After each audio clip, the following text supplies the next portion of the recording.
Good morning, good afternoon, and good evening.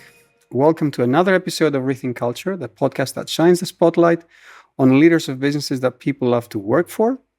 My name is Andreas Constantinou. I'm a micromanager turned servant leader who developed a personal passion for workplace culture. At Rethink Culture, our mission is to help 1 million companies create a healthier, more fulfilling culture at work. And our latest project is a culture health check, which is an online service that lets you measure your culture so you can manage it. Now, today, I have the pleasure of welcoming Joseph Michelli. Joseph is an expert in organizational culture and customer experience, and he's known for his work with some of the world's most recognizable brands. He's authored several books, including works about the culture of companies like Starbucks, Zappos, Ritz-Carlton, Mercedes-Benz, and Airbnb, which help us understand how these leaders have created a lasting and impactful culture at their companies. And he also told me he started his career as a radio host at age 13. And he's going to tell us all about that. Very welcome to the Rethink Culture podcast, Joseph. Andreas, I want to just give you a bravo on what you've done in this podcast and your journey and what you're doing to help people build great cultures. Thanks for having me. Very welcome. So let's see where we start. What took you to that journey of writing, what is it, 7 or 8 books now? It's actually 13 Wow. now. Yeah. So I think the journey started with my mom and dad, really, in the very beginning of my life, who said, "You're not put on this earth to be served. You are here to serve people. And if you serve people well, your life will be fine. And if you get all hung up on whether or not people are serving you well, you will not have a good life." And I think that's always been a part of who I am, this notion that we are here to create value. And it is through the value that we create that we become valued. So I think that's been at the core of it all. It didn't necessarily mean that I woke up one day from that and said, okay, now I'm going to be in customer experience creation and design or work with great companies. It's just obviously a circuitous path that got me where I am. But the driver was always that sort of philosophical belief about our purpose on the planet. And you have a PhD in psychology. How did you go from that to studying workplace culture? So I was working as what would be a systems psychologist. I was training to understand how complex systems, whether it was family systems or organizational systems, affect the behavior of individuals within the system. So the ecosystem influences. So I was studying that. I got a call when I was in graduate school from a professor who said he had been contacted by a guy who had a little fish market in Seattle, Washington that was not doing well. And they wanted someone to come up there and understand their organizational system and culture and how they can make it better. I knew nothing. The guy who in Seattle had no money, so my professor didn't take the job. They sent it down to the lowly graduate student. I went up there. I worked for Fish, and we ultimately created a workplace culture that I wrote about in my very first book about business, which was called When Fish Fly.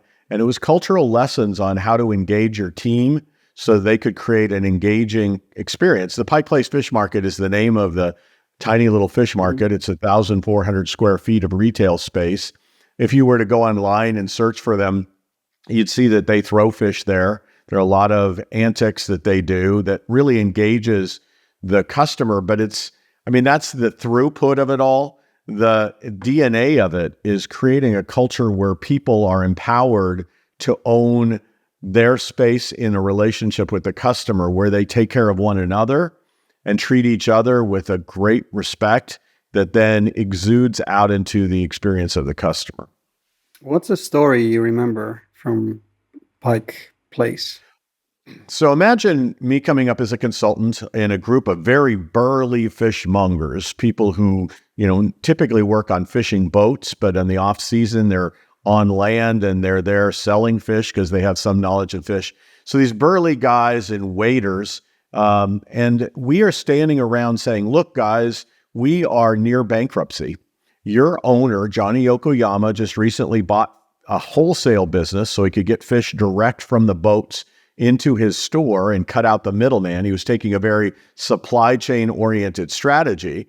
But because of that, he lost an immense amount of money, and we now need to figure out a way to help this place thrive. So we're in this cooler, just burly guys in a cooler with dead fish all around us. And I essentially said to them, guys, we need to listen to each other. We need to come up with solutions. We have to all co-create our culture, our business. And these burly fishmongers looked at me like, what in the heck has Johnny just done bringing this lunatic in? And one had the audacity to say, you're absolutely nuts. I mean, none of us are going to be able to co-create your culture or create a great experience. We are losers. That was a quote, quite literally. And one of the other guys in the room took offense to being called a loser. I thought he might have been true about me, but he took offense about it. And they got in a fist fight.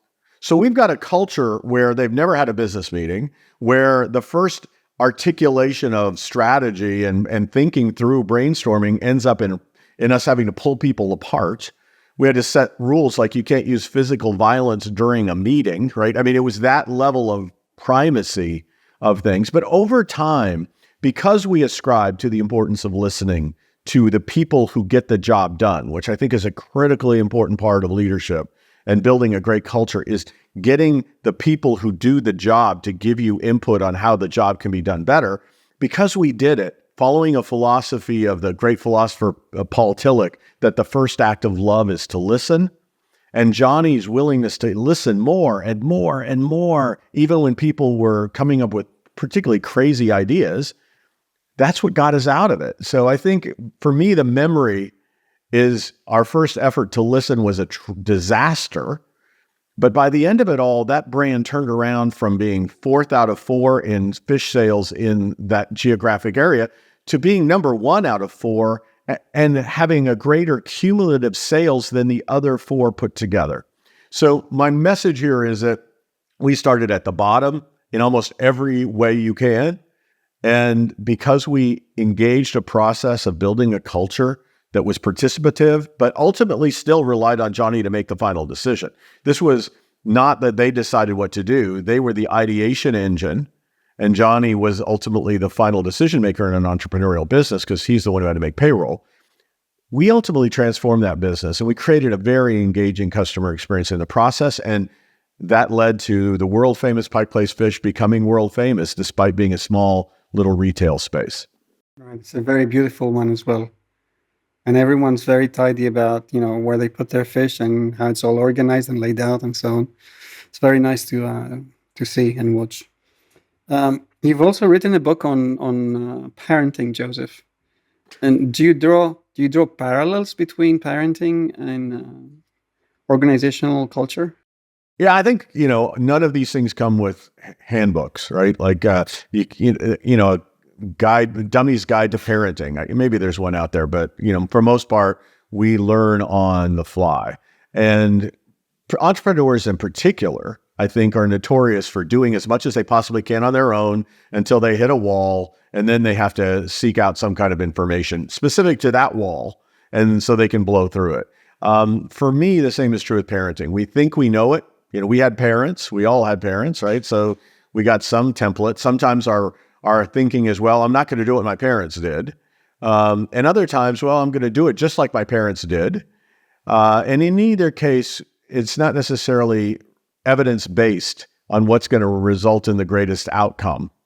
And so we do need to study it. And I wrote that book almost so that I could be studying as I was on the job and trying to learn some things that I could maybe teach myself and then hopefully find some benefits. And that whole book was about using your sense of humor and play to survive parenting and also to develop a resilient, adaptive child. So, but I must say, I look back on that book now and I look at my kids in adulthood and I think, boy, I think I need to do an update because there are a lot of things that I learned that I didn't say in the book. Is there a mistake you see leaders making? So you've seen a lot of businesses, but is there a mistake you see leaders making again and again, and you say, oh, yeah, it's that one?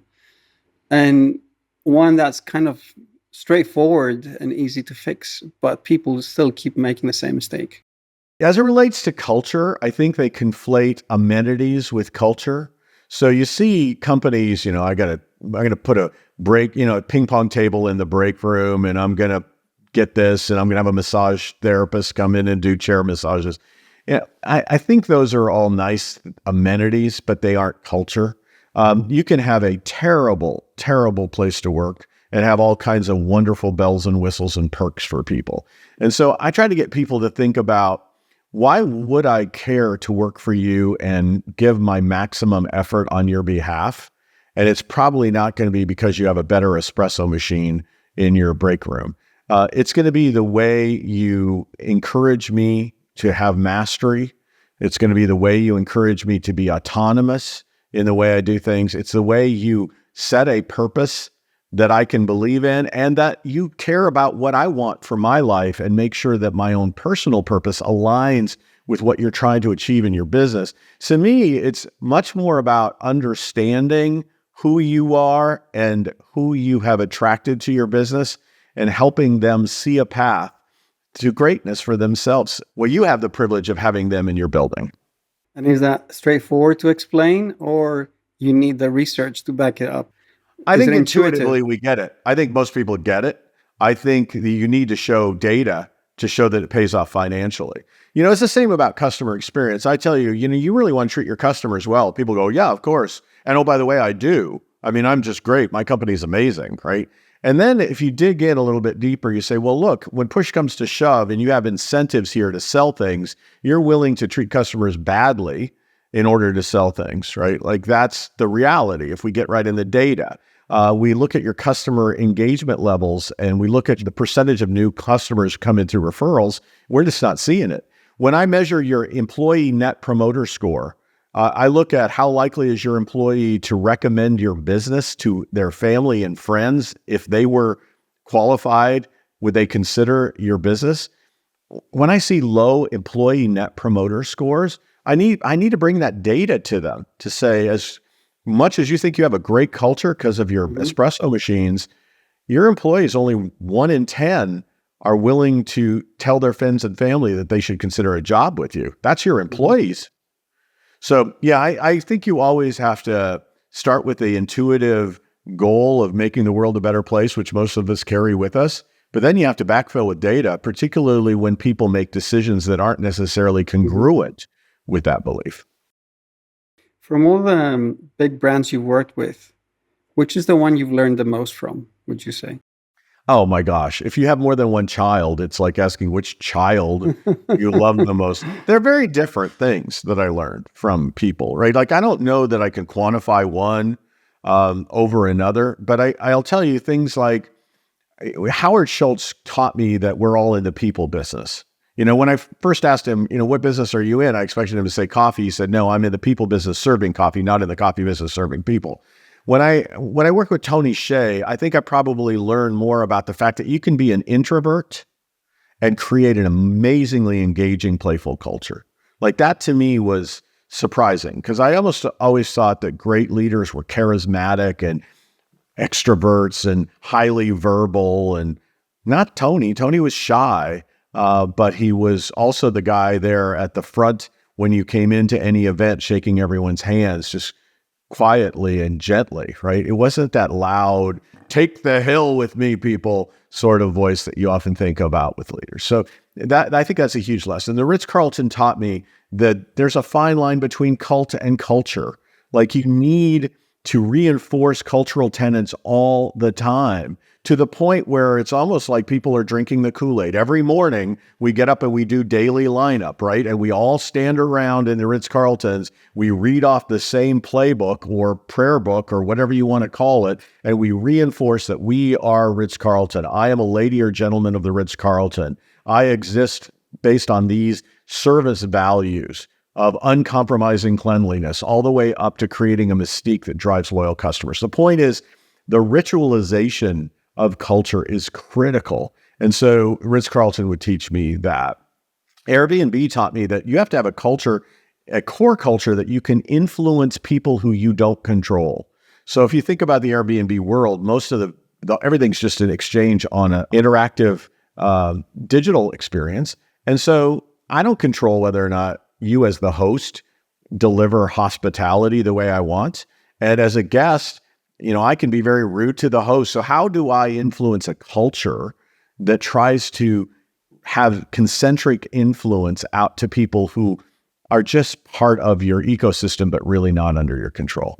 So there are lots of things that I learned from every single brand. And I think we should wake up every morning with that mindset. What can I learn from Andres today? Which is why I will ask you a question sometime during our time together. Please do. Yeah, whenever you like. And I have a next question for you, which is the company you'd love to write about? I think I just did. I'm writing, it'll be out next year. It's about Amazon. And it's about Amazon's health service division, because I consulted for a company called One Medical, which was purchased by Amazon for $4 billion.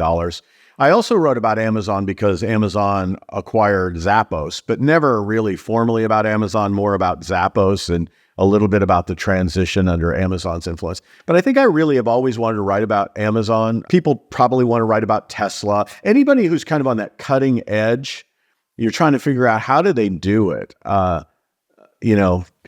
think those are the companies that always are interested me, but I don't have one that I need to go and write about. I mean, wherever life takes me. And as long as they have to have three things in common. They have to treat people well, in both the customer and the employee. So I guess that's two things. And then they have to have a global presence, at least a global recognition. I've made a few exceptions to that along the way, but for the most part, that's what publishers expect because they want those resale rights in various languages across the world. So those tend to be my main criteria. The leaders you've worked with and studied, did they take a linear path to the intentionality of the people they care for? Or was it broken up?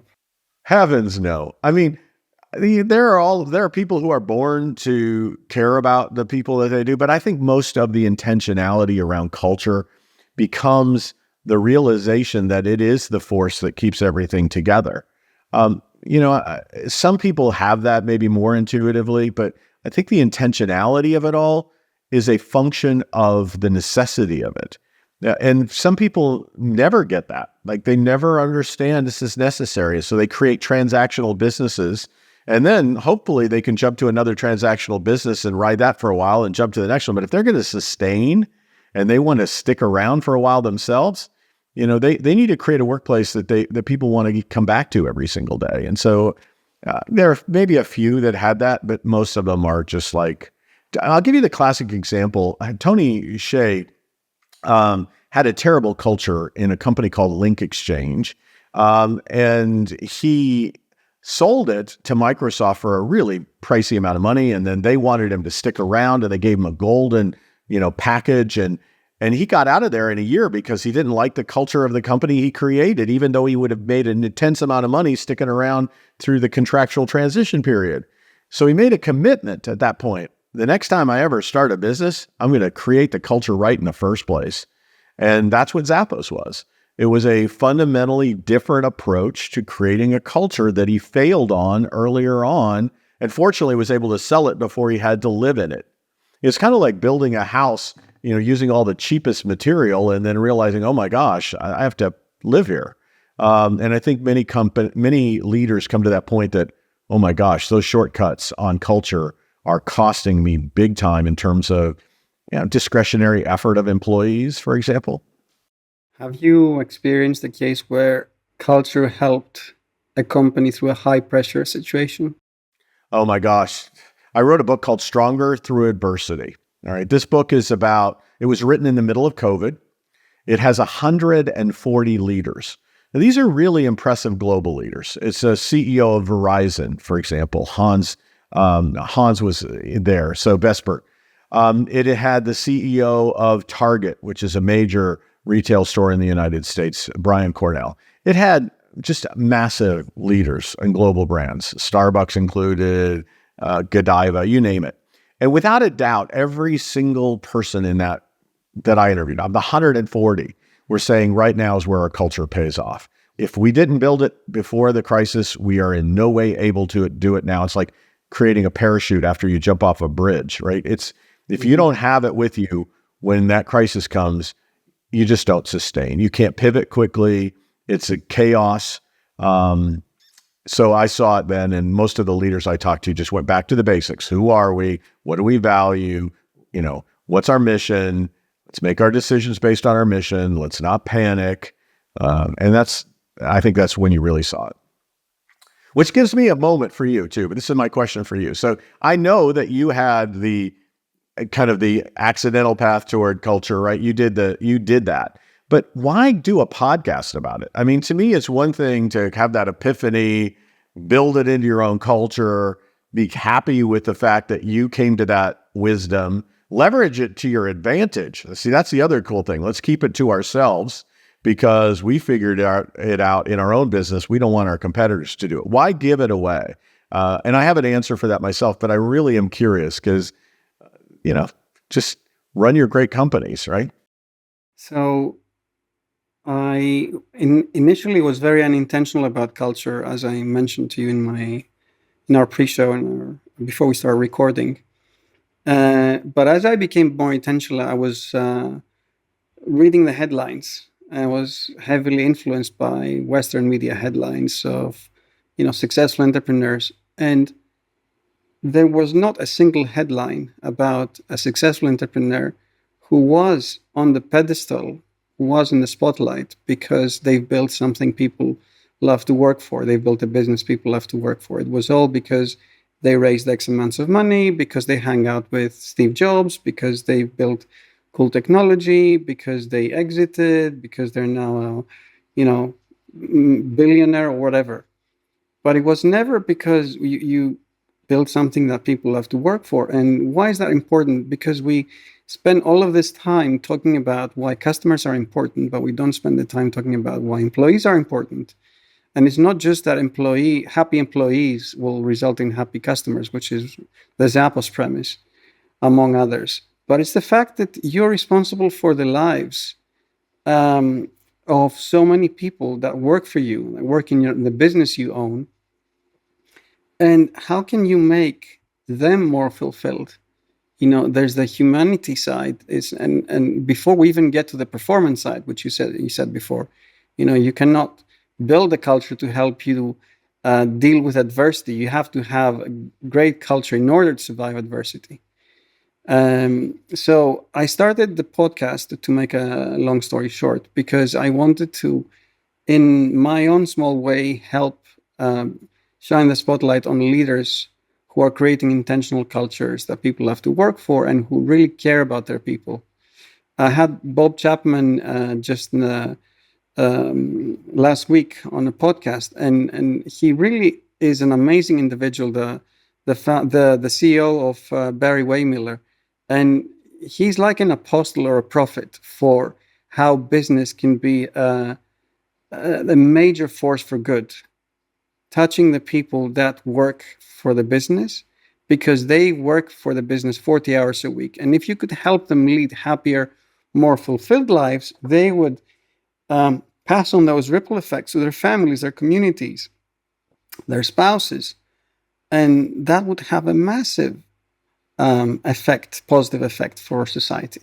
Yeah, I love the pivot, right? I mean, I love the two pivots, the one pivot to culture and then the pivot from just understanding the importance of culture to actually helping others because of the impact that has. There's a book about the leadership revolution, which talks about that, our influence is a function of our effort times our scope, right? And so when you do these podcasts, your effort magnifies your scope by a function of all the people whose lives you touch beyond what you could do in the confines of your business and the employees you have in your business. So I'm excited that you do this, and I'm grateful to be a part of it today. What was a leadership mistake you've experienced, which resulted in a major learning moment for one of the leaders you've studied? Wow. So I started thinking of myself here as opposed to mistakes that others have made.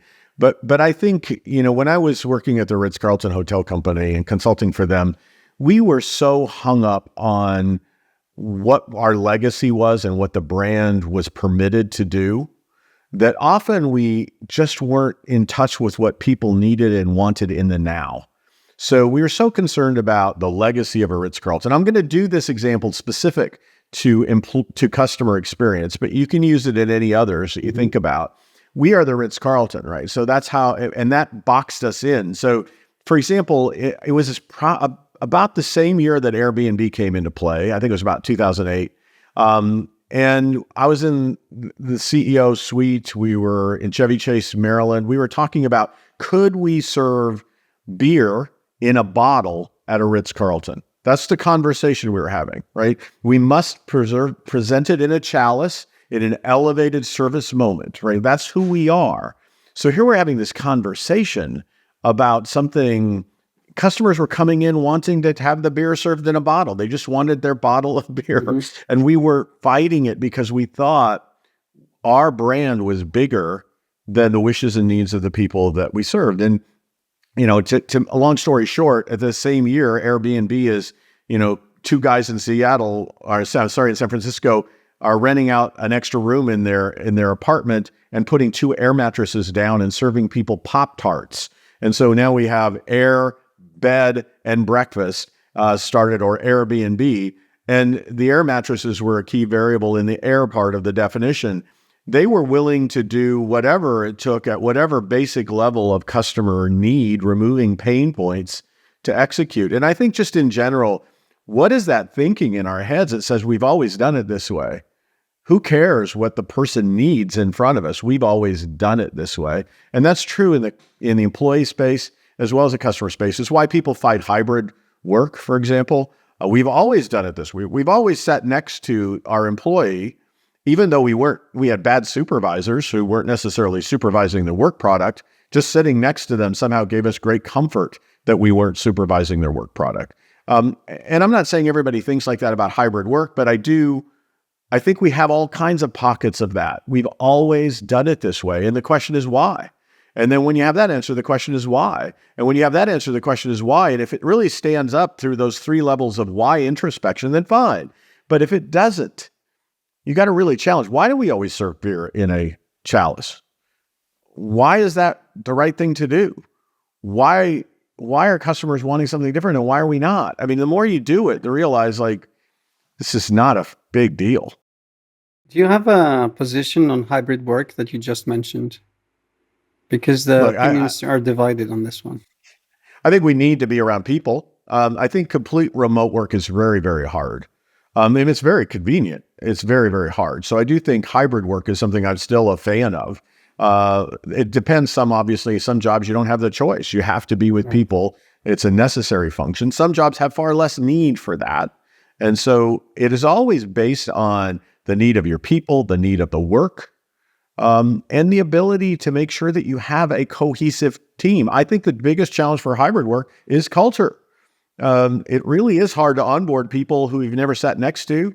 It's really hard to feel a community only through this channel. I'm not saying you can't do a lot of it, but boy, it's really wonderful when you do have some time to come together in community, maybe come together and do something in a community project, right? Like we do work together at a food bank.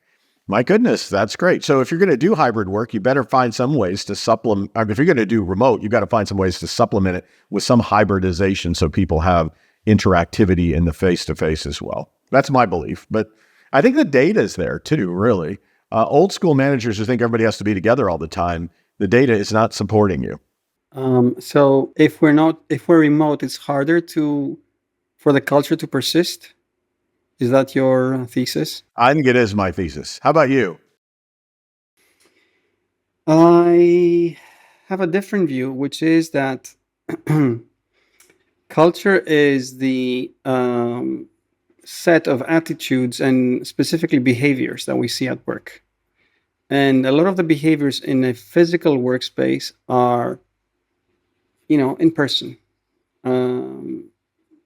When we are remote and fully remote, and my other business is fully remote, we essentially have to replace and substitute alternatives for everything that occurs in a physical setting, including water cooler conversations, including a a smile or a smirk, whatever it might be.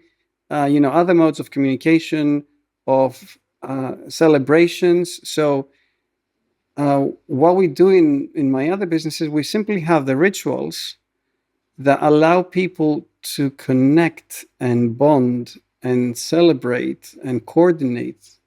They're not perfect, but a lot of them make up for the otherwise physical interactions. And the benefit, of course, is that if you're able to hire people working from anywhere, you tap into the talent that shows to be in a sunny location, let's say, and they're actually top of their market, that you wouldn't otherwise be able to tap into. I don't disagree with that at all. I think that the advantages of completely remote work are exactly as you articulated them. I think the efforts to build culture in them are exactly perfectly articulated, right? Like that's what you need to do. If I can, I'm going to create nexuses for some interaction. Whether that's even just, if I can bring everybody together, again, it's not always practical in some work settings. I get that. But if I can bring them together for an annual meeting or quarterly meetings or regional meetings, and sometimes it's regional meetings, if it means I have to go to them across all these different work sites so that I can have personal interaction with them, I'm still going to do it because I still believe there is something different about breaking bread with people than there is in just breaking bread online. So I think we're in agreement. I don't think you have to. I think you can run a business with a good culture remotely, but if you can, I think you strengthen the business with interpersonal contact. Absolutely. And maybe not daily, not like the old school where we felt like we had to sit next to each other. I think that has been debunked. And quite frankly, in my business, a lot of it is, me doing remote meetings like this with you. I wouldn't be able to do an interview with you if it weren't for this format. But other times with my clients, even though I'll do a bunch of meetings that I would have otherwise traveled for, I still am trying to make that connection with them, occasionally, quarterly, whatever it might be, in an interpersonal way. And I think we just have to realize that about human beings. We do crave that from the people that we spend so much of the time with. Yeah, and we're wired for that through mirror neurons and lots of other, physical devices that we're built with. But I can tell you, there are people who do it really well. Steve Cannon from Mercedes-Benz is one of my favorite people who leads remotely.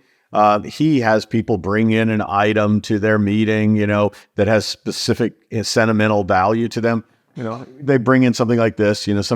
Somebody wrote a book about being a storyteller, created this mug on storytelling and says, I am a storyteller. Anything you say may end up in a story, right? Like, I would bring that into a meeting and it shares a little about me and wow, this mug meant something to me. And I like the idea that somebody called me a storyteller and that anything you say can be used against you in a future story, right? Like it's just love it. But he does that. He does that sort of brings something about you and it's an object that enables us to talk about what matters, right? Because whatever I selected is relevant. What's one thing you had to rethink recently that you changed your mind on? Boy, this is not a good one. I don't like this at all. That work is your worth. I've spent most of my life working 70, 80, 90 hours a week. I just have. I made excuses for why I couldn't be available to my kids at this thing or another thing. My wife stayed home, so I justified the fact that at least I was providing one parent. I mean, just all of that. Now, as a grandparent, and watching how quickly life goes by and how quickly my kids' kids are growing up, I really wish someone had just grabbed me by the lapels and said, kid, you could have been just sufficiently successful and not done all this overkill. So I pray that for everybody I meet, that they find some kind of balance where they're successful and they have pride in their work and they work hard and they have determination and all that, but they stop and really question, do I need to do this? Is everything going to be okay if I don't? I rethink that all the time. And so you've been very successful and at places where a lot of people would crave to be next to the CEOs of, some of the best brands out there. Have you done the best work of your life? And if not, what's holding you back?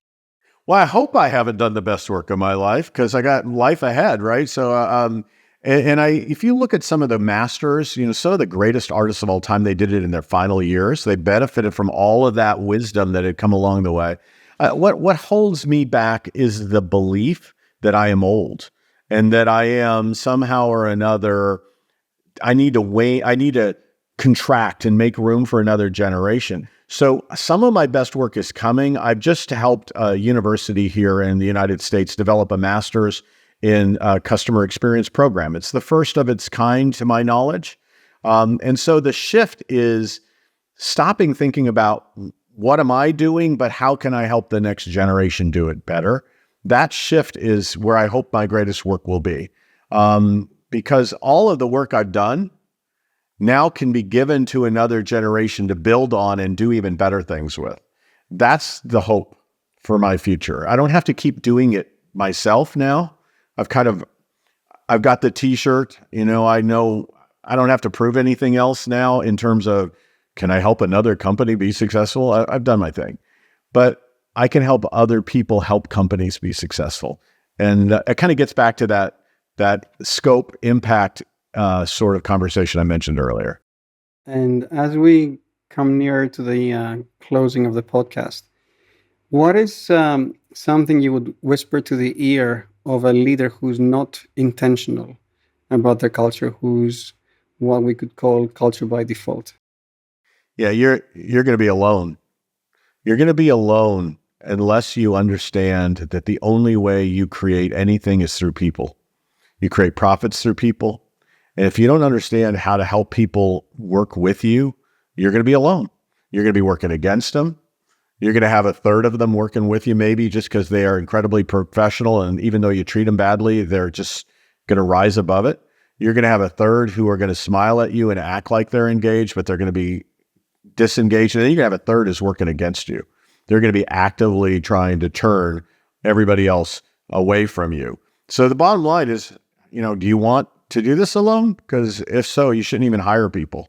Just run your own solopreneurship and give it up. But if you want to do great things with people, you better start with people. And then the rest of it comes through them for your shared good. That's it. It's simple as that. If you don't care about how people feel, they won't care about how you feel. And ultimately, they won't care. If you don't care about their success, they really won't care about your success. Where's somewhere where people can find out more about you, Joseph? I am all over the internet. I'm mercilessly over the internet. If you put my correct spelling or you see it on the bottom of the screen there, you just search that, you'll find me. I'm Joseph Michelli at LinkedIn. I'm Joseph Michelli on Twitter. I'm sure I'm Joseph Michelli pretty much anywhere you go. But my name will also get you my website, which has all that contact information too. And is there some final words you'd like to leave us with, or something you read recently that you think more people should be reading, or anything else you'd like to leave us with? I recently read Indra Nooyi's book, My Life in Full. Indra Nooyi was the president of PepsiCo for 12 years. She's an Indian American, Indian native, India native, and came to the United States. Tells a wonderful journey about her family culture, tells a wonderful journey about adjusting to the United States culture, tells a wonderful journey about trying to change the culture at PepsiCo for 12 years. It's a brilliantly written book. I strongly recommend people read it. But mostly what I'd like to say is thank you. Thank you for caring about culture. Thank you for not putting your light under a basket and coming to that epiphany and lighting your own light, but then making sure the rest of us could see it and that it shines brightly through your podcast. So I'm grateful for that and for the time that you've spent with me today. Thank you, Joseph. Likewise, admire the strength of your humility and your stories, and of course, your accomplishments through your books. I definitely need to read at least one of them. And thank you to everyone who's been listening and giving us your undivided attention. If you have enjoyed the show as much as it did today in talking with Joseph, you can leave a 5-star review. Wherever you listen to your podcast, you can subscribe to any of the channels that you listen to. We're also on YouTube if you're just listening and not watching. It helps the show, it helps others learn about culture, and it helps the podcast. And finally, if you want to find out more about how you can measure your culture, you can go to rethinkculture.co. And like I love to say at the end of every podcast is keep on creating a happier, healthier, more fulfilling workplace for you and especially for those around you. Take care.